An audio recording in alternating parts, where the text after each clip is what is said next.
আজকের যে ম্যাচটা নারী ফুটবল দলের, এবং ম্যাচের পর বাংলাদেশ হয়তোবা আমরা ভাবিনি যে বাংলাদেশ 4-0 গোলে হারবে, কিন্তু হারের পর বাটলার যে আসলে যে মেসেজটা দিয়েছেন, তিনি ফিরে যাবেন ইংল্যান্ডে গিয়ে পরিবারের সাথে কথা বলবেন, এরপরই আসলে সিদ্ধান্ত নেবেন তিনি বাংলাদেশ নারী দলের কোচ থাকবেন কি থাকবেন না।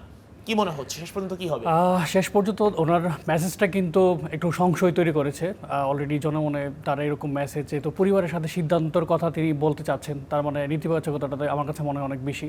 হয়তোবা কাজ করতে অনেক চ্যালেঞ্জিং কোনো অবস্ট্রাগলের মুখোমুখি তিনি হচ্ছেন, তার কারণে হয়তোবা একটা বড় সিদ্ধান্ত। আর বাটলার কিন্তু আপনার সাকসেস নিয়ে কাজ করতে পছন্দ করে, হয়তোবা তার কাছে মনে হলো যে আমি এই জায়গায় আসছি, আমার হয়তো বা সফল না। কিন্তু আজকে যদি রেজাল্টের কথা চিন্তা করে আজকে এশিয়া কাপকে আপনি বিবেচনা করেন, তো পুরোটাই ভুল।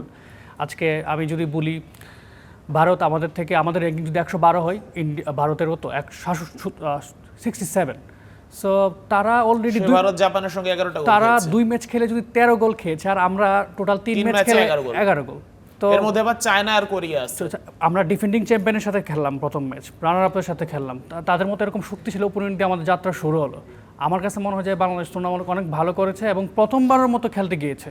সো আমার কাছে মনে হয় না এটা এত বেশি নেতিবাচক। আচ্ছা দিন মোহাম্মদ, মানে একটা আলোচনা আসলে হয়, বিভিন্ন সভা হয়েছে, ভক্তদেরও চাওয়া ছিল পিটার বাটলারকে কোনোভাবে হাভিয়ের কাবরেরার জায়গায় চাকরিটা দেওয়া যায় কিনা। এখন বাটলার যদি মেয়েদের চাকরি ছাড়তে চান, সেই ক্ষেত্রে বাফুফে একটা চান্স নিবে কিনা, মানে যদি এই অপশনটা যে মেয়েদের ফুটবলে এই সুযোগ সুবিধা নাই, বা আমি যেগুলো পাচ্ছি না, তো সেই জায়গা থেকে মানে বাটলারকে মানে ছেলেদের ফুটবলে রাখার জন্য একটা চেষ্টা করবে কিনা, যদি মেয়েদের ফুটবল একদম ছেড়ে দেয় তিনি।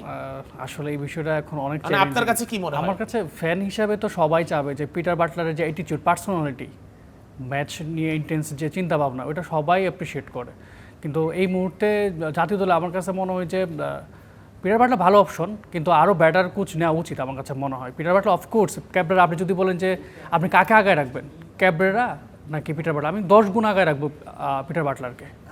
পিটার বাটলার অফকোর্স তার থেকে অনেক বেশি হাই প্রোফাইল সম্পন্ন। আমরা সব প্রথমে আশ্চর্য হয়েছিলাম যে পিটার বাটলার মতো যোগ্যতা সম্পন্ন কোচ নারীদেরকে সামলাচ্ছেন, আর একটা এত ভারী একটা স্কোয়াড, যেখানে হামজা চৌধুরীর মতো, সুমিত সোমদের মতো তারকা প্লেয়াররা খেলছেন, সেখানে ক্যাবরেরার মতো, যার প্রথম জাতীয় দল অ্যাসাইনমেন্ট বাংলাদেশ।